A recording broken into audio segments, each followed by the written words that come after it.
तो भारत और पाकिस्तान के संबंधों के बारे में कल हमने देखा था कि भारत और पाकिस्तान के संबंध कब अच्छे थे, जिसके अंतर्गत हमने आपको बताया था लाहौर घोषणा पत्र के बारे में। इस समय अगर देखा जाए तो भारत और पाकिस्तान के जो संबंध थे काफ़ी ठीक ठाक थे, लेकिन यह संबंध जो होता है ज़्यादा समय तक नहीं चल पाता है दोस्तों। क्यों नहीं चल पाता है? क्योंकि इसी समय क्या हो जाता है, कारगिल संघर्ष हो जाता है, यानी कि पाकिस्तान की सेना द्वारा कारगिल में घुसपैठ कर दी जाती है और जिसकी वजह से क्या होता है या कर दिए जाते हैं, जिसकी वजह से क्या होता है, भारत और पाकिस्तान के जो संबंध होते हैं वो बिगड़ जाते हैं। फिर कल हमने आपको बताया था कि पाकिस्तान का रणनीतिक उद्देश्य क्या था, यानी कि पाकिस्तान ने कारगिल संघर्ष के माध्यम से क्या प्राप्त करना चाह रहा था। कहने का मतलब ये है कि पाकिस्तान कारगिल संघर्ष के माध्यम से किस प्रकार के उद्देश्य की प्राप्ति करने का प्रयास कर रहा था। तो इसके अंतर्गत हमने आपको सारी बातें अच्छे से बताया था पिछली क्लास में। जो लोग नए हैं वे क्या करेंगे, पिछली क्लास को जरूर देख लेंगे। साथ ही साथ हमने ये भी बताया था आतंकवाद के विरुद्ध के बारे में, और एक और बातें हमने आपको बताया था ऑपरेशन इंड्यूरिंग फ्रीडम के बारे में हमने आपको बताया था। और यह ऑपरेशन चलाया गया था अमेरिका द्वारा। अमेरिका ने क्या किया था कि एक तरीके से आतंकवाद के विरुद्ध लड़ने के लिए अफगानिस्तान पर हमला कर दिया था। और साथ ही साथ हमने ये भी बताया था इसमें कि भारत ने भी पाकिस्तान पर हमले की धमकी दी थी, क्योंकि भारत के संसद पर, यानी कि भारत के पार्लियामेंट पर आतंकवादी हमला हो गया था, और जिसकी वजह से क्या था कि कहीं ना कहीं भारत ने भी पाकिस्तान को हमले की धमकी दे दी थी। तो ये सब सारी बातें हमने देखा था। जो लोग नए हैं वे लोग क्या करेंगे, पिछली क्लास को जरूर देख लेंगे। फिर हमने आपको ये भी बताया था कि भारत द्वारा पाकिस्तान पर हमला न करने के पक्ष में क्या तर्क है। कहने का मतलब ये है कि भारत क्यों पाकिस्तान पर हमला नहीं कर सकता है, उसके पीछे का मूल कारण क्या है, ये भी हमने आपको बताया था। यानी कि भारत ने अपने तर्क दिए हैं कि क्यों हमारे द्वारा पाकिस्तान पर हमला नहीं किया जा सकता है। तो ये सारी बातें हमने आपको पिछली वाली क्लास में बता दिया है। जो लोग नए हैं वे क्या करेंगे, पिछली क्लास को जरूर देख लेंगे। जो लोग पुराने हैं वे क्या करेंगे, दूसरों को शेयर कर देंगे ये वाली क्लास। तो आइए प्रारंभ करते हैं हवाना संयुक्त घोषणा पत्र के बारे में, यानी कि आइए समझते हैं हवाना संयुक्त घोषणा पत्र क्या है। दरअसल बात करते हैं, यह जारी किया जाता है वर्ष 2006 में। तो हवाना घोषणा पत्र जो होता है, हवाना घोषणा पत्र वर्ष 2006 में जारी किया जाता है, क्योंकि ये काफ़ी ज़्यादा महत्वपूर्ण होता है। क्योंकि मुंबई बम विस्फोट के बाद क्या होता है, भारत और पाकिस्तान के जो मध्य रिश्ते थे वे सचिव स्तर की वार्ता को स्थगित कर दिया जाता है। दरअसल क्या होता है, वर्ष 2006 में यह घोषणा पत्र काफ़ी महत्वपूर्ण इसलिए हो जाता है, या महत्वपूर्ण इसलिए हो जाता है क्योंकि मुंबई बम विस्फोट के बाद क्या हुआ था, भारत और पाकिस्तान के जो मध्य रिश्ते थे वे सचिव स्तर की बात करते हैं, यानी सेक्रेटरी लेवल पर जो वार्ताएं हो रही थी उसको स्थगित कर दिया गया था। लेकिन नवंबर से इसे पुनः आरंभ करने का निर्णय लिया गया। लेकिन फिर क्या कहा गया कि इसे हम नवंबर से क्या करेंगे, नवंबर से दोबारा इस पर बातचीत करेंगे, यानी कि पुनः दोबारा आरंभ करने यानी दोबारा बातचीत करने का हम निर्णय लेंगे। यह इस तथ्य का स्पष्ट प्रमाण है कि दोनों देशों के मध्य संबंध सुधारने के लिए चल रहे प्रयास अब तक पीछे नहीं लौटाए जा सकते हैं। कहने का मतलब ये है कि दोनों देशों के मध्य संबंध को सुधारने के लिए लगातार जो प्रयास चल रहे हैं वे हमेशा से चलते आ रहे हैं, अब पीछे नहीं लौटाए जा सकते, ये भी यहाँ पर कहा गया है। आइए अब समझते हैं इसमें कि इस संयुक्त घोषणा पत्र में निम्न बिंदुओं को शामिल किया गया है। इस संयुक्त घोषणा पत्र में निम्न बिंदुओं को शामिल किया गया है, जैसे कि बात करते हैं कि दोनों देशों के मध्य शांति बनाए रखने और उसे सफल बनाने के लिए पूर्ण रूप से सहयोग करेंगे।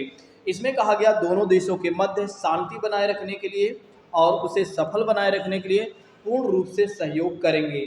यह केवल दोनों देशों के लिए ही नहीं बल्कि अपित दक्षिण एशिया के लिए भी कहीं ना कहीं आवश्यक है। नेक्स्ट बात करते हैं, सभी प्रकार के आतंकवाद की निंदा की गई। देखिए संयुक्त घोषणा पत्र में कौन कौन से बिंदुओं को शामिल किया गया। एक तो पहली बात ये कही गई या कहा गया कि दोनों देशों के मध्य शांति व्यवस्था बनाए रखने के लिए, उसे सफल बनाने के लिए हम एक दूसरे का सहयोग करेंगे।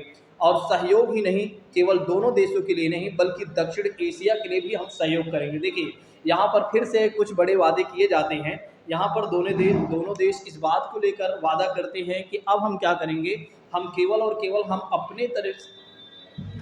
केवल अपने ही समझौते नहीं करेंगे, अपने ही एक तरीके से विवादों को नहीं सुलटाएंगे, बल्कि हम पूरे दक्षिण एशिया की भी जिम्मेदारी लेते हैं। कहने का मतलब ये है, कह रहे हैं साउथ एशिया में भी हम शांति कायम रखेंगे दोनों देश मिलकर। फिर बात करते हैं, फिर कहा गया सभी प्रकार के आतंकवाद की भी निंदा की गई। देखिए, संयुक्त घोषणा पत्र में तमाम प्रकार के जो आतंकवाद होते हैं वे सभी की निंदा की गई और उसके मुकाबले निर्णय भी किया गया, यानी कि उसको मुकाबला करने का निर्णय भी लिया गया। अब देखिए यहाँ पर क्या होता है, दोनों देश फिर से वादा करते हैं इस बात को लेकर कि अब हम आतंकवाद की निंदा ही नहीं बल्कि आतंकवाद के खिलाफ भी लड़ेंगे, यानी कि आतंकवाद का मुकाबला भी हम करेंगे जमकर, ताकि हमारे जो समस्याएं हैं वो खत्म हो सकें।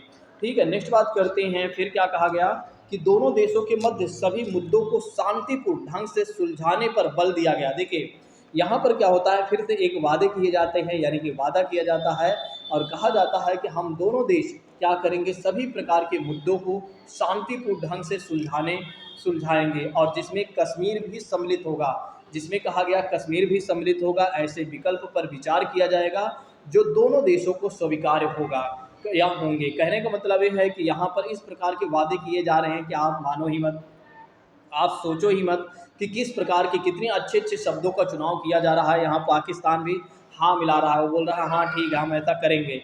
ठीक है, यहाँ पर क्या कहा जा रहा है, क्या कह रहे हैं दोनों देश कि हम दोनों लोग क्या करेंगे, दोनों देशों के जो मध्य तमाम प्रकार के या सभी जो मुद्दे हैं उसको हम शांतिपूर्ण से ढंग से क्या करेंगे, सुलझाएंगे। और इतना ही नहीं, इसमें हम कश्मीर वाले मुद्दे को भी कहीं ना कहीं सुलझाएंगे और ऐसे विकल्प पर हम विचार करेंगे जो दोनों देशों के लिए कहीं ना कहीं स्वीकार होंगे, उसी विकल्प को हम अपनाएंगे।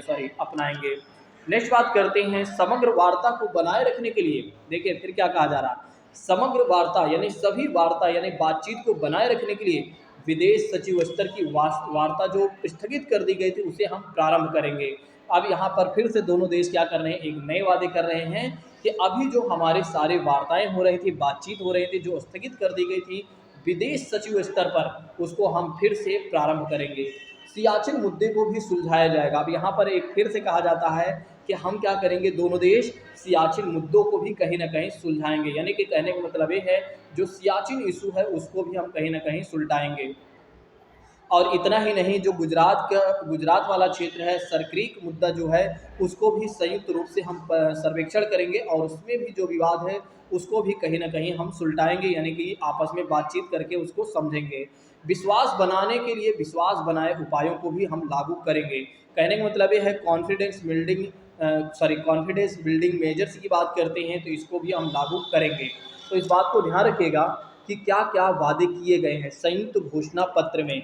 तो संयुक्त घोषणा पत्र में अगर देखा जाए तो भारत और पाकिस्तान दोनों क्या करते हैं, एक नए नए वादे करते हैं, यानी कि तमाम तरह के वादे करते हैं। और कैसे वादे होते हैं, एक तो पहला वादा ये होता है या होते हैं कि दोनों देश क्या करेंगे, अपने मध्य शांति व्यवस्था को बनाए रखेंगे। अगर किसी भी प्रकार का विवाद होता है तो उसको हम आपस में मिलकर सुलझाएंगे। और इतना ही नहीं, यहाँ पर ये भी दोनों देशों ने वादा कर लिया, हम दक्षिण एशिया में भी कहीं ना कहीं शांति बनाए रखेंगे। और सभी प्रकार के हम आतंकवाद की भी निंदा करते हैं। देखिए यहाँ पर क्या कहा गया, हम सभी प्रकार के आतंकवाद की भी निंदा करते हैं और इतना ही नहीं, उसका मुकाबला भी करेंगे। नेक्स्ट बात करते हैं, फिर अगर देखा जाए तो हमने आपको बताया इसमें कि दोनों देशों के मध्य सभी प्रकार के शांतिपूर्ण ढंग से सुलझाने पर भी कहीं ना कहीं बल दिया गया। तो दोस्तों बीच में थोड़ा सा कॉल आ गई थी और जिसकी वजह से आपको नहीं पता चलेगा कि क्लास स्थगित कर दी गई थी। हाँ, और चलिए आइए समझते हैं। तो हम बात कर रहे थे किस तरह से दोनों देश लगातार वादे कर रहे हैं, किस तरह से लगातार दोनों देश वादे कर रहे हैं और कैसे कैसे वादे कर रहे हैं, जो कि आप भी देख रहे हैं। जो लोग लगातार मेरी क्लास को पहली क्लास से देखते आ रहे होंगे उन्हें कितना मज़ा आ रहा होगा, उन्हें ऐसा लग रहा होगा कि वाकई में भारत और पाकिस्तान के जो संबंध है कितने ही अचरज है, वाकई में कितने आश्चर्यजनक है। एक तरफ वादे किए जाते हैं, दूसरे तरफ दूसरे दिन ही वादे तोड़ दिए जाते हैं। ठीक है, इधर भारत क्या कहता है, बिल्कुल हम आपके साथ हैं, पाकिस्तान कहता है हम तो आपके साथ पहले से ही हैं। लेकिन फिर क्या होता है, पाकिस्तान दूसरे दिन एक नया कांड कर देता है भारत के साथ। ठीक है, तो आइए समझते हैं इसको। देखिए यहाँ पर फिर क्या होता है, मैंने आपको बताया कि दोनों देशों के मध्य सभी मुद्दों की शांतिपूर्ण ढंग से सुलझाने पर भी बल दिया गया। और यहाँ पर ये भी कहा गया हम कश्मीर मुद्दों को भी कहीं ना कहीं एक तरीके से सुलझाएंगे। और हम ऐसे विकल्प पर विचार करेंगे। देखिए यहाँ पर कहा गया हम ऐसे विकल्पों पर विचार करेंगे जो दोनों देशों के लिए स्वीकार होंगे, यानी कि हम ऐसे बीच का रास्ता निकालेंगे जिससे हमारे दोनों देशों की जो कहानियाँ हैं, जो लड़ाइयाँ हैं, वो पूरी तरीके से समाप्त हो जाएं। फिर अगर देखा जाए तो समग्र वार्ता को बनाए रखने के लिए विदेश सचिव स्तर की वार्ता भी प्रारंभ की जाएगी। तो यहाँ पर ये भी वादे किए गए कि विदेश सचिव स्तर की जो हमारी वार्ताएं स्थगित कर दी गई थी या स्थगित हो गई थी, उसको भी हम कहीं ना कहीं बनाए रखेंगे। और नेक्स्ट बात करते हैं, यहाँ पर ये भी कहा गया सियाचिन मुद्दे को भी हम सुलझाएंगे। सियाचिन मुद्दे को भी कहीं ना कहीं सुलझाएंगे और सरक्रीक मुद्दे का संयुक्त रूप से भी हम सर्वेक्षण करेंगे। नेक्स्ट बात करते हैं विश्वास बनाए उपायों को भी हम कहीं ना कहीं विश्वास बनाने के लिए हम तमाम तरह के उपाय करेंगे। ये सब सारे वादे किए जाते हैं। आइए अब समझते हैं लोकतंत्र की बहाली के बारे में। आइए अब समझते हैं कि पाकिस्तान में कैसे लोकतंत्र की बहाली होती है। इत्मीनान से समझिएगा अच्छे से सारी बातों को। यदि आप लोगों को क्लास बेहतर लग रही हो तो जल्दी से लाइक कर दीजिए और शेयर ज़रूर कर दिया करें। आप लोग शेयर वगैरह नहीं करते हैं, जो कि गलत बात है। शेयर आपको करना चाहिए। आइए समझते हैं इसको अच्छे तरीके से, लोकतंत्र की बहाली के बारे में। पाकिस्तान पर वर्ष 2006 के बाद क्या होता है, फौजी शासन समाप्त हो जाता है। यानी कि जो सैनिकों का शासन होता है वो कहीं ना कहीं समाप्त करने के लिए या समाप्त हो जाता है, या समाप्त करने के लिए घरेलू और अंतर्राष्ट्रीय दबाव बढ़ने लगते हैं। तो दरअसल अगर देखा जाए तो लोकतंत्र की बहाली कैसे होती है पाकिस्तान में, तो 2006 के बाद क्या होता है कि फौजी शासन यानी कि वहाँ पे जो सेना का जो शासन होता है, वो समाप्त करने के लिए लगातार घरेलू और अंतर्राष्ट्रीय दबाव पड़ने लगते हैं। और वर्ष 2007 में क्या होता है, मार्च 2007 में क्या होता है कि पाकिस्तानी राष्ट्रपति परवेज मुशर्रफ ने पाकिस्तान के मुख्य न्यायाधीश इफ्तियार खान मोहम्मद को बर्खास्त कर दिया। कहानी को समझिएगा, बड़ी ही अच्छी रोचक और कहानी है, बड़ी ही अच्छी और रोचक कहानी है पाकिस्तान के बारे में। देखिए वर्ष 2007 में क्या होता है, वर्ष 2007 में क्या होता है, पाकिस्तान के राष्ट्रपति होते हैं परवेज मुशर्रफ। वे क्या करते हैं कि पाकिस्तान के मुख्य न्यायाधीश, जो सुप्रीम कोर्ट वहाँ का है, उनके मुख्य न्यायाधीश जिसका नेम था क्या नाम था, इफ्तिखार मोहम्मद चौधरी को बर्खास्त कर दिया। तो इफ्तिखार मोहम्मद चौधरी को बर्खास्त कर दिया, और जिसके कारण वकीलों ने मुख्य न्यायाधीश की बहाली और न्यायपालिका की स्वतंत्रता बनाए रखने की मांग कर दी। तो दरअसल क्या होता है, जब वहाँ के मुख्य न्यायाधीश को हटा दिया जाता है तो वहाँ के वकीलों ने क्या किया कि एक तरीके से धरना प्रदर्शन कर दिया, यानी कि धरना देना शुरू कर दिया, और इस बात की मांग कर दिया कि एक मुख्य न्यायाधीश की बहाली होनी चाहिए, फिर से उन्हें दोबारा उस पद पर लाना चाहिए, और इतना ही नहीं, न्यायपालिका की भी स्वतंत्रता को बनाए रखना चाहिए। नेक्स्ट बात करते हैं, फिर क्या कहा जाता है कि पाकिस्तान के उच्चतम न्यायालय ने भी नवंबर 2007 में मुख्य न्यायाधीश को बहाल करने का निर्णय दिया। तो पाकिस्तान के उच्चतम न्यायालय ने भी क्या किया, नवंबर 2007 में मुख्य न्यायाधीश को बहाल करने का निर्णय ले लिया। तो दरअसल क्या होता है कि पाकिस्तान के सुप्रीम कोर्ट ने नवंबर 2007 में क्या किया कि अब दोबारा एक तरीके से मुख्य न्यायाधीश को बुलाया जाएगा, ये कह दिया जाता है। और इसके परिणाम स्वरूप क्या होता है, 2007 में राष्ट्रपति ने आपातकाल लागू कर दिया और अस्थायी असंवैधानिक व्यवस्था की आज्ञा जारी कर दी। दरअसल क्या होता है, फिर पाकिस्तान में 2007 में ही क्या होता है कि कहीं ना कहीं राष्ट्रपति शासन लागू कर दिया जाता है, राष्ट्रीय आपातकाल घोषित कर दिया जाता है, और जिसके वजह से अस्थायी यहाँ पर अस्थायी संवैधानिक व्यवस्था की आज्ञा जारी कर दी जाती है। नेक्स्ट बात करते हैं उन्होंने पाकिस्तान के संघीय न्यायालय और प्रांतीय न्यायालय के 60 न्यायाधीशों को बर्खास्त कर दिया। देखिए अब वहाँ के राष्ट्रपति क्या कर रहे हैं कि पूरी तरीके से लोकतंत्र को कहीं ना कहीं खतरे में डाल रहे हैं, लोगों में अविश्वास पैदा कर रहे हैं। अब वहाँ की जो एक तरीके से वहाँ के न्यायाधीशों को पूरी तरीके से देख रहे हैं बर्खास्त कर दिया जा रहा है पाकिस्तान के राष्ट्रपति द्वारा। तो उन्होंने देखा जाए तो पाकिस्तान के राष्ट्रपति ने क्या किया, संघीय न्यायालय, और संघीय न्यायालय जैसे कि संघीय मतलब क्या हो जाता है, जैसे सुप्रीम कोर्ट, और प्रांतीय मतलब जैसे कि हाई कोर्ट की बात करते हैं। जैसे हमारे देश में क्या है कि अगर सर्वोच्च स्तर पर देखा जाए तो सुप्रीम कोर्ट है, और राज्यों में अगर देखा जाए तो हाई कोर्ट है। तो यहाँ के अगर देखा जाए तो सुप्रीम कोर्ट और हाई कोर्ट के 60 न्यायाधीशों को बर्खास्त कर दिया जाता, और जिसके वजह से क्या होता है कि पाकिस्तान के राष्ट्रपति के विरुद्ध भारी प्रदर्शन होता है, और जिसके वजह से क्या होता है कि पाकिस्तान के राष्ट्रपति के विरुद्ध भारी प्रदर्शन होता है। और राष्ट्रपति ने वर्ष 2007 में सेना के प्रमुख का पद छोड़ दिया। फिर क्या होता है, राष्ट्रपति ने वर्ष 2007 में सेना के प्रमुख पद को छोड़ दिया। पाकिस्तानी सेना सॉरी पाकिस्तानी नेता बेंजीर भुट्टो ने बेनजीर भुट्टो और नवाज शरीफ भी पाकिस्तान लौट आए, जो निर्वासित जीवन बिता रहे थे। दरअसल अगर बात करते हैं तो पाकिस्तान के नेता बेनजीर बेनजीर भुट्टो और नवाज शरीफ, ये दोनों लोग कहीं ना कहीं पाकिस्तान से बाहर थे, जो अपना जीवन एकांत जी रहे थे और फिर दोबारा लौट आते हैं। अब क्या होता है कि पाकिस्तान में लोकतंत्र की बहाली की मांग उठने लगती है, परंतु बेनजीर भुट्टो की दिसंबर 2007 में सरेआम उनकी हत्या कर दी जाती है। अब फिर यहाँ कहानी बदल जाती है। अब क्या होता है कि पाकिस्तान में लोकतंत्र की एक तरफ बहाली की मांग चल रही है और उधर दूसरी तरफ क्या हो जाता है कि बेनजीर भुट्टो की बात करते हैं तो दिसंबर 2007 में ही उनकी सरेआम हत्या कर दी जाती है। और फिर क्या होता है कि फरवरी 2008 में पाकिस्तान में पुनः लोकतांत्रिक तरीके से चुनाव संपन्न हुए और चुनाव में पाकिस्तान की पीपुल्स पार्टी और पाकिस्तान मुस्लिम लीग को विजय प्राप्त हुई। तो दरअसल बात करते हैं तो 2006 से मांग उठती है और 2007 तक आपने देखा कि लगातार कहीं ना कहीं पाकिस्तान में अस्थिरता बनी रही। और फिर 2008 में क्या होता है, दोबारा चुनाव होता है, वो भी लोकतांत्रिक तरीके से, अच्छे तरीके से। और दोबारा क्या होता है कि पाकिस्तान में नई सरकार का गठन होता है और इसमें दो दल होते हैं और दोनों ही दल क्या करते हैं, गठबंधन से अपनी सरकार बनाते हैं। फिर क्या होता है, अगस्त 2008 में पाकिस्तानी राष्ट्रपति परवेज मुशर्रफ ने क्या किया, त्यागपत्र अपना दे दिया। तो परवेज मुशर्रफ ने क्या किया, 2008 में अपना त्यागपत्र दे दिया। आइए समझते हैं नेक्स्ट चीज़ों के बारे में। फिर क्या होता है, 2013 में अगर देखा जाए तो पहली बार पाकिस्तान में शासन का लोकतांत्रिक परिवर्तन होता है और नवाज शरीफ पाकिस्तान के प्रधानमंत्री बनते हैं। तो दरअसल क्या होता है, 2013 में अगर देखा जाए तो पाकिस्तान में शासन का लोकतांत्रिक परिवर्तन होता है और नवाज शरीफ नए प्रधानमंत्री बनते हैं। परंतु वर्ष 2017 में पाकिस्तान के उच्चतम न्यायालय के द्वारा नवाज शरीफ को चुनाव में नामांकन पत्र में झूठी सूचना देने के कारण पद से बर्खास्त कर दिया जाता है और उन्हें चुनाव में भाग लेने से आजीवन प्रतिबंधित कर दिया जाता है। और इसके बाद क्या होता है, शाहिद अब्बासी पाकिस्तान के नए प्रधानमंत्री बनते हैं। इस कहानी को फिर से समझिएगा। देखिए 2013 में क्या होता है कि नई सरकार बनती है और फिर क्या होता है, एक तरीके से नए प्रधानमंत्री बनते हैं, नवाज शरीफ बनते हैं।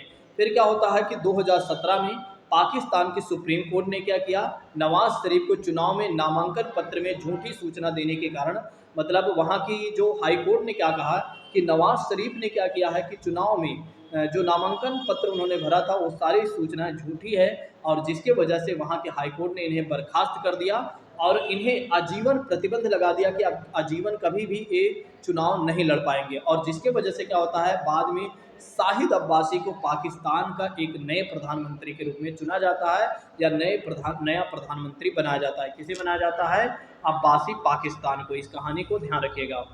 अब आइए बात करते हैं सेना का शासन का केंद्र, लेकिन एक बार आइए रिवीजन कर लेते हैं, फिर उसके बाद आगे बढ़ते हैं। तो जैसे कि हमने आपको बताया कि किस तरह से हवाना संयुक्त घोषणा पत्र में भारत और पाकिस्तान तरह तरह के क्या करते हैं, तरह तरह के वादे करते हैं, इसके बारे में हमने आपको अच्छे से बताया। फिर हमने आपको बताया लोकतंत्र की बहाली के बारे में कि 2006 में क्या होता है कि पाकिस्तान में जो फौजी शासन, जो सेना का शासन होता है, उसको समाप्त करने के लिए घरेलू और अंतर्राष्ट्रीय दबाव बढ़ने लगते हैं। और फिर क्या होता है, 2007 में अगर देखा जाए तो पाकिस्तान के राष्ट्रपति थे परवेज मुशर्रफ, और जिन्होंने क्या किया कि पाकिस्तान के मुख्य न्यायाधीश जिनका नेम था इफ्तिखार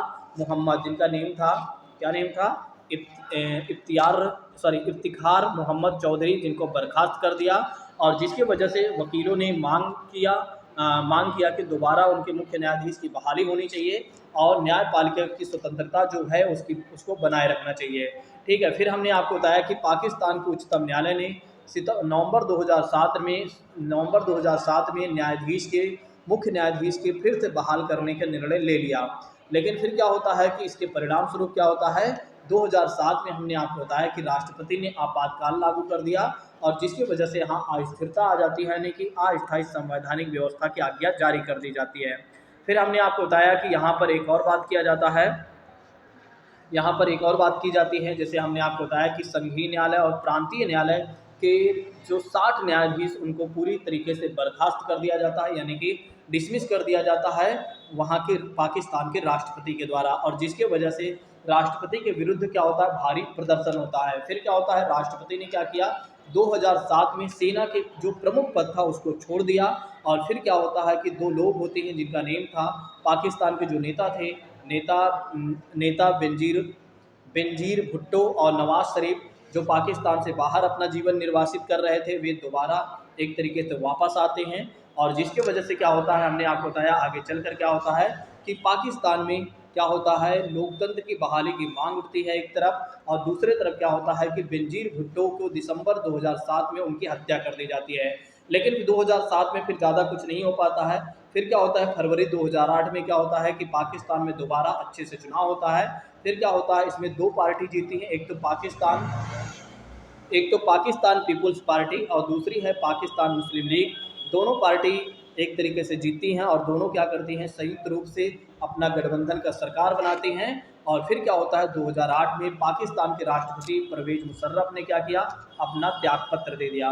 लेकिन 2013 में फिर से एक नया परिवर्तन होता है, और नया परिवर्तन ये होता है कि पाकिस्तान के शासन का लोकतांत्रिक पाकिस्तान में क्या होता है, एक नए प्रधानमंत्री बनते हैं, और जिनका नेम था नवाज शरीफ। तो जिनका नेम था दोस्तों नवाज शरीफ, के नए प्रधानमंत्री बनते हैं। लेकिन 2017 में ही क्या होता है कि यहाँ के सुप्रीम कोर्ट ने क्या कर दिया, यहाँ के सुप्रीम कोर्ट ने इन्हें क्या कर दिया, एक तरीके से बर्खास्त कर दिया। और क्यों बर्खास्त कर दिया दोस्तों, क्योंकि इनके ऊपर आरोप ये था कि इन्होंने जो नामांकन पत्र में सूचनाएं दी थी वे सभी झूठी थी, और इसकी वजह से इन्हें बर्खास्त कर दिया गया और इन्हें जीवन भर प्रतिबंध, आजीवन भर या कह सकते हैं जीवन भर इन्हें प्रतिबंधित कर दिया कि अब ये चुनाव नहीं लड़ सकते हैं। फिर हमने आपको बताया कि अब एक नई कहानी बनती ये है कि अब पाकिस्तान के एक नए प्रधानमंत्री बनते हैं जिनका नेम होता है अब्बासी, शाहिद अब्बासी होता है, इस बात को ध्यान रखिएगा। अब आइए समझते हैं सेना का केंद्र के बारे में। अब आइए बात करते हैं सेना के केंद्र के बारे में। हमने आपको इसके पहले की कहानी अच्छे से बता दिया है। मुझे लगता है कि मेरी बातें आप लोगों को समझ में आ गई हैं। यदि आप लोगों को मेरी बातें क्लियर हैं तो जल्दी से एक बार कमेंट करके बताइए यस सर, आपने जो हमें समझाया हो क्लियर है, और लाइक वगैरह करते चलिए। चलिए बात करते हैं सेना का केंद्र के बारे में। सेना के केंद्र के बारे में आइए इसको अच्छे से समझते हैं। जैसा कि अगर यहाँ पर देखा जाए तो पाकिस्तान के शासन में सदैव सेना का ही वर्चस्व कायम रहा, जो कि आज भी, अगर वर्तमान में भी आप देखते हैं तो ये भी आप देखेंगे कि कहीं ना कहीं वहाँ जो पाकिस्तान में जो सरकार है उतना ज़्यादा वर्चस्वशाली नहीं है, उतना उसका वर्चस्व नहीं है जितना कि वहाँ की सेना का वर्चस्व है उसके देश पर। सेना का ही शासन सर्वाधिक प्रभावशाली अंग माना गया है, या सेना का ही शासन सर्वाधिक समय तक रहा। पहली बार 1958 में क्या होता है, सेना ने शासन पर नियंत्रण कर लिया था, और तब मार्शल आयूब खान ने 1971 तक शासन किया था। देखिए आप देख रहे हैं कि 1958 से लेकर 1971 तक क्या होता है, सेना का ही शासन चलता है। तो कहीं ना कहीं आप देख सकते हैं कि सेना ही वहाँ की जो है मुख्य है, सेना ही वहाँ की मुख्य है। यानी कि कहने का मतलब ये है दोस्तों, वहाँ पर अगर देखा जाए तो पाकिस्तान में अगर देखा जाए तो सेना ही महत्वपूर्ण भूमिका निभा रही है। और जिसके वजह से देखिए ये जो वहाँ पर सैनिक शासन है, इसकी वजह से ही कहीं ना कहीं भारत और पाकिस्तान के जो संबंध बिगड़े हुए हैं उसके पीछे का मूल कारण है वहाँ की सेना है मेन। और जिसके वजह से सरकार टू सरकार यानी गवर्नमेंट टू गवर्नमेंट भी अच्छे रिश्ते नहीं है। ठीक है, तो यही मूल कारण है दोस्तों, और ज़्यादा कोई कारण नहीं है। वहाँ की सरकार भी उतनी खराब नहीं है। इसके बाद जनरल जियाउल हक पाकिस्तान के नए सैनिक शासन बनते हैं। इसके बाद क्या होता है, जनरल जियाउल हक क्या होते हैं, हुक कह दिया, पाकिस्तान के नए सैनिक शासक बनते हैं। और उन्होंने 1978 से लेकर 1988 तक शासन संभाला।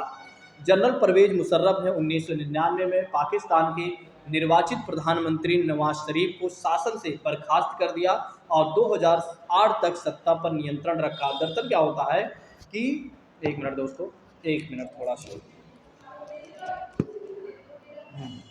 दरअसल क्या होता है इसको समझिएगा, एक मिनट, हाँ इस कहानी को समझिएगा। जनरल परवेज मुशर्रफ ने क्या किया, 1999 में पाकिस्तान के निर्वाचित प्रधानमंत्री जिनका नेम था नवाज शरीफ को शासन से बर्खास्त कर दिया और जिसकी वजह से क्या होता है कि 2008 तक वे उस सत्ता पर नियंत्रण कर लेते हैं। फिर क्या होता है कि वर्तमान में पाकिस्तान में लोकतांत्रिक सरकार है, परंतु शासन पर वास्तविक नियंत्रण सेना का ही है। वर्तमान में अगर देखा जाए तो पाकिस्तान में लोकतांत्रिक सरकार तो है दोस्तों, परंतु अगर देखा जाए यानी कि अंततः देखा जाए तो शासन का ही वास्तविक शासन है, यानी कि नियंत्रण है। और सेना अपने हितों को संरक्षित करने के लिए भारत से शांति स्थापना के प्रयासों को विरोधी है। तो सेना क्या करती है, अपने हितों को संरक्षित करने के लिए, कहने का मतलब ये है कि अपने प्रभुत्व को स्थापित करने के लिए, अपने ही देश में करने के लिए वहाँ की सेना क्या करती है, हमेशा भारत के साथ शांति नहीं बनाए रखती है, यानी कि हमेशा विरोध में रहती है। नेक्स्ट बात करते हैं, पाकिस्तानी लेखक हुसैन हक्कानी का तर्क है कि सेना तथा मस्जिद पाकिस्तान की राजनीति का निर्धारण करते हैं। देखिए, वहाँ के एक लेखक हैं जिसका नेम है हुसैनी हक्कानी, जिन्होंने बिल्कुल निष्पक्ष तरीके से पाकिस्तान के बारे में बता दिया कि आज अगर पाकिस्तान जो कुछ भी है उसके राजनीति का निर्धारण अगर जो कुछ भी किया जाता है उसकी सेना और मस्जिद के द्वारा ही किया जाता है। अगर वहाँ की सेना थोड़ा सा अपने वर्चस्व को कम कर ले, वहाँ की जो मस्जिद है अपने वर्चस्व को या अपनी बातों को कम कर ले, तो कहीं ना कहीं पाकिस्तान के जो राजनीतिक संबंध है वो काफ़ी ठीक हो जाए। आइए अब समझते हैं पाकिस्तान के प्रॉक्सी वार के बारे में, यानी छद्म युद्ध के बारे में आइए अच्छे से समझते हैं दोस्तों। देखिए, जैसे कि बात करते हैं, लेकिन क्लास शुरू करने से आगे बढ़ने से पहले एक और बातें मैं कहना चाहूँगा। जो लोग नए हैं वे क्या करेंगे, चैनल को सब्सक्राइब कर लेंगे और दूसरों को भी शेयर कर देंगे। तो पाकिस्तान के छद्म युद्ध वार के बारे में आइए अच्छे से समझते हैं। वर्ष 2008 में क्या होता है, पाकिस्तान की रणनीति प्रायोजित सीमा पार आतंकवाद का शिकार मुंबई ताज होटल बना। दरअसल क्या होता है, 2008 में 26/11 को याद करिए कि पाकिस्तान के द्वारा ही क्या होता है, पाकिस्तान के द्वारा ही कहीं ना कहीं आतंकवादी हमले होते हैं, और कहाँ पर होता है, मुंबई के ताज होटल पर, जिससे क्या होता है कि काफ़ी लोगों की जान जाती हैं और भारत और पाकिस्तान के जो संबंध है पूरी तरीके से बिगड़ जाते हैं। नेक्स्ट बात करते हैं, पाकिस्तान पर अंतर्राष्ट्रीय दबाव बढ़ने लगा। क्यों बढ़ने लगा, क्योंकि भारत के अनुसार इस हमले में पाकिस्तान का सीधा ही कहीं ना कहीं संबंध था। तो अगर देखा जाए तो पाकिस्तान पर इंटरनेशनल तरीके से देखा जाए तो क्या होता है, दबाव बढ़ने लगता है। और क्यों बढ़ने लगता है, क्योंकि भारत ने इस हमले के बारे में बताया कि कहीं ना कहीं इसका जो संबंध है वो सीधा पाकिस्तान के साथ ही है। क्यों है, क्योंकि पाकिस्तानी आतंकवादी कसाब को जीवित ही पकड़ लिया गया था। तो कसाब को जीवित ही पकड़ लिया गया तो फिर तो हमारे पास सबूत ही हैं एक तरीके से, ठीक है, कहीं ना कहीं हमारे पास सबूत हो जाते हैं। और इसलिए भारत सीधा और सीधा क्या करता है, पाकिस्तान पर दबाव डलवाता है या डालता है। पहली बार ऐसा होता है कि भारत के हाथों में सीधा सबूत लगता है। बाद में क्या होता है, अमेरिकी आतंकवादी हेडली ने भी यह माना कि मुंबई आतंकवादी हमले की योजना पाकिस्तान की खुफिया एजेंसी आईएसआई के द्वारा बनाई गई थी। तो दरअसल अगर बात करते हैं तो पहली बार भारत के हाथों में क्या होता है, सीधा सबूत लगता है। और बाद में क्या होता है, अमेरिकी आतंकवादी हेडली जो था उसने भी अमेरिकी आतंकवादी हेडली ने भी इस बात को माना कि भारत के मुंबई में जो आतंकवादी हमले हुए हैं उसके योजना के पीछे या उसके पीछे का मूल कारण है, उसके पीछे कौन लोग हैं, तो पाकिस्तान की खुफिया एजेंसी आईएसआई स्वयं ही है, उसके द्वारा ही ये योजना की गई थी या किया गया था, जिसके वजह से भारत के ताज होटल पर यानी भारत के मुंबई के ताज होटल पर हमला हुआ था। भारत कहता है, यहाँ पर भारत कहता है कि पाकिस्तान जब तक मुंबई बम विस्फोट में सम्मिलित लोगों के विरुद्ध कार्यवाही नहीं करता है तब तक उसके साथ किसी भी प्रकार के हम वार्ता नहीं करेंगे। देखिए, यहाँ पर भारत पूरी तरीके से तटस्थ हो जाता है इस बात को लेकर कि पाकिस्तान जब तक मुंबई बम विस्फोट में जो सम्मिलित लोग हैं उनके विरुद्ध कार्यवाही नहीं करता है तब तक हम पाकिस्तान के साथ कोई बातचीत नहीं करेंगे। नेक्स्ट बात करते हैं, मुंबई बम विस्फोट में हाफिज सईद जो लश्कर ए तैयबा का संस्थापक भी है के शामिल होने का भी कहीं ना कहीं प्रमाण हमें मिलता है। इसके अतिरिक्त 7 अन्य व्यक्ति पर भी इसमें शामिल होने का आरोप लगाया गया या आरोप लगा हुआ है। तो दरअसल अगर देखा जाए तो मुंबई बम विस्फोट में क्या होता है, हाफिज सईद के बारे में बात करते हैं जो लश्कर ए तैयबा का संस्थापक कह सकते हैं या उसका लीडर कह सकते हैं, ठीक है, उसके बारे में भी पता चलता है कि वो भी कहीं ना कहीं सम्मिलित था और इसके साथ साथ 7 अन्य व्यक्ति भी इसमें शामिल थे। और भारत ने कहा कि जब तक पाकिस्तान क्या करता है कि आतंकवादियों के विरुद्ध कोई कार्यवाही नहीं करता है तब तक उसके साथ हम किसी भी प्रकार की कोई बातचीत नहीं करेंगे। अब यहाँ पर पाकिस्तान क्या तर्क देता है, पाकिस्तान कहता है कि देखिए हम इन लोगों के ऊपर मुकदमा चला रहे हैं, पाकिस्तान कहता है कि इन लोगों के ऊपर हम मुकदमा चला रहे हैं या चलाया जा रहा है हमारे द्वारा, और यद्यपि वास्तविक रूप से ये लोग पाकिस्तान में खुलेआम घूम रहे हैं। अब यहाँ पर भारत ये कहता है कि भाई देखिए, आप एक तरफ कह रहे हैं इन पर मुकदमा चलाया जा रहा है, इन पर कानूनी कार्यवाही की जा रही है, लेकिन वास्तविक रूप से अगर देखा जाए तो पाकिस्तान में खुलेआम घूम रहे हैं। और 28 अप्रैल 2006 को 10 को दक्षेस की थिम्पू बैठक, थिम्पू जो है यानी कि भूटान की बात करते हैं, तो भूटान में बैठक आयोजित हुई। तो 28 अप्रैल 2010 को क्या होता है कि दक्षेस की थिम्पू बैठक आयोजित हुई, जिसमें भारत के प्रधानमंत्री डॉक्टर मनमोहन सिंह और पाकिस्तान के प्रधानमंत्री यूसुफ रजा गिलानी के बीच सद्भावनापूर्ण तरीके से मुलाकात होती है। पाकिस्तान ने आतंकवाद को नियंत्रित करने का भी वादा किया इस समय। तो इस समय क्या होता है कि पाकिस्तान इस बात की भी वादा करता है कि हम कहीं ना कहीं आतंकवाद को नियंत्रित करेंगे, और इसी के साथ क्या होता है, भारत और पाकिस्तान के बीच दोबारा ही वार्ता का मार्ग पुनः यानी दोबारा ही साफ हो जाता है। कहने का मतलब ये हो जाता है, कहने का मतलब ये है कि यहाँ पर क्या होता है, भारत और पाकिस्तान के जो बीच संबंध होता है फिर से दोबारा कहीं ना कहीं साफ हो जाता है कि अब भारत और पाकिस्तान के बीच जो संबंध बिगड़े थे वो फिर से सही हो जाएंगे। और भारतीय प्रधानमंत्री ने स्पष्ट कहा कि दोनों देशों के बीच संबंध सामान्य होने के लिए आतंकवाद को समाप्त होना चाहिए। बिल्कुल भारत का यही तर्क है, भारत कभी नहीं चाहता है कि पाकिस्तान के साथ हमारे रिश्ते बिगड़ रहे हैं। भारत तो केवल इतना भर कहता है कि पाकिस्तान से आप आतंकवाद को ख़त्म करिए, हमारे और आपके रिश्ते कभी नहीं बिगड़ेंगे, हम दोनों लोग एक साथ मिलकर काम करेंगे। लेकिन पाकिस्तान इस बात को मानने के तैयार ही नहीं होता, पाकिस्तान समझता ही नहीं है। अब उसको कौन समझाए, मुझे लगता है आप लोगों को भेजना पड़ेगा, एक बार जाइए, एक बार पाकिस्तान को समझा कर आइए कि बेटा जो तुम कर रहे हो बिल्कुल गलत कर रहे हो, तुम्हें सुधर जाना चाहिए समय पर, ठीक है। और जिससे क्या हो कि एक तरीके से हमारे और तुम्हारे बीच जो विवाद है वो ख़त्म हो सके।